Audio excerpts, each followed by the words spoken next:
Okay, do me a favor. Raise your hand if you've ever felt alone. That's pretty much everyone. I'm going to tell you a story. A couple years ago, my mom lost her partner of 20 years. And in the beginning, it was really hard for her. During that time, she used to take long walks and she would go feed some ducks at a pond near her house and just sort of sit with her sadness. She was in a real dark place. And one day, she happened to sit down on a bench next to this older woman. And this was like a classic old lady. She had, that old lady hair. She had one of those old lady canes that they all have. She even had this little old lady cart that they used to push around the groceries. The whole thing.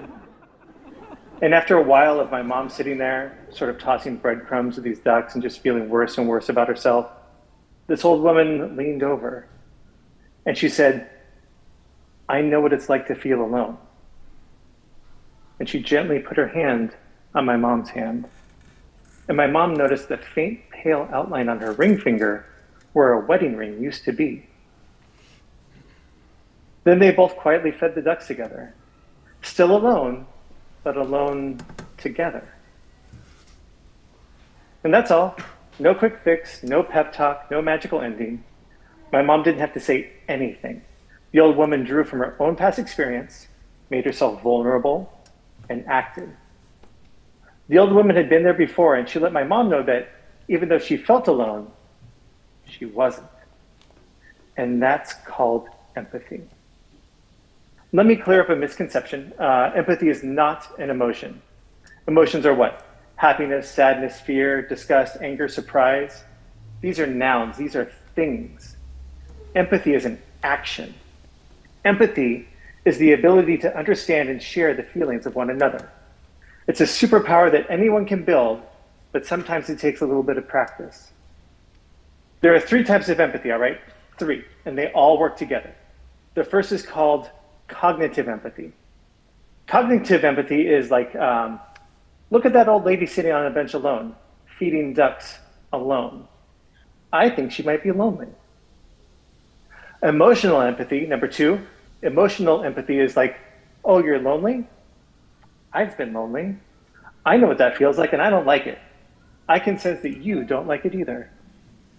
And the last kind of empathy is called behavioral empathy. Behavioral empathy is like, that person looks lonely. I know how it feels to be alone. And I think I might let them know that it's okay to be lonely. And maybe we can sit and be lonely together. Feeling, thinking, and acting. These are all action words. These are verbs. The great thing about empathy is that you can use it to better connect with everyone. Yourself, your friends, your family, and even people you might not know very well. But, and there's always a but, it's hard. Empathy is hard. It's one of the hardest things you'll ever do. It is earned through life experience, through reading, writing, art. You have to really open your mind and your heart up, and that can be really scary. But nothing worth doing is easy. And it's not just about the bad stuff either. Empathy is also about celebrating good news. Empathy is about rewarding hard work.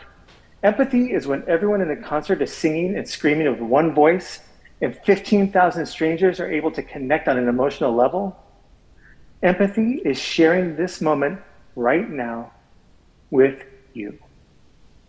Empathy helps create a world where we all care about and support each other. And sometimes, maybe we get to feed a few ducks too.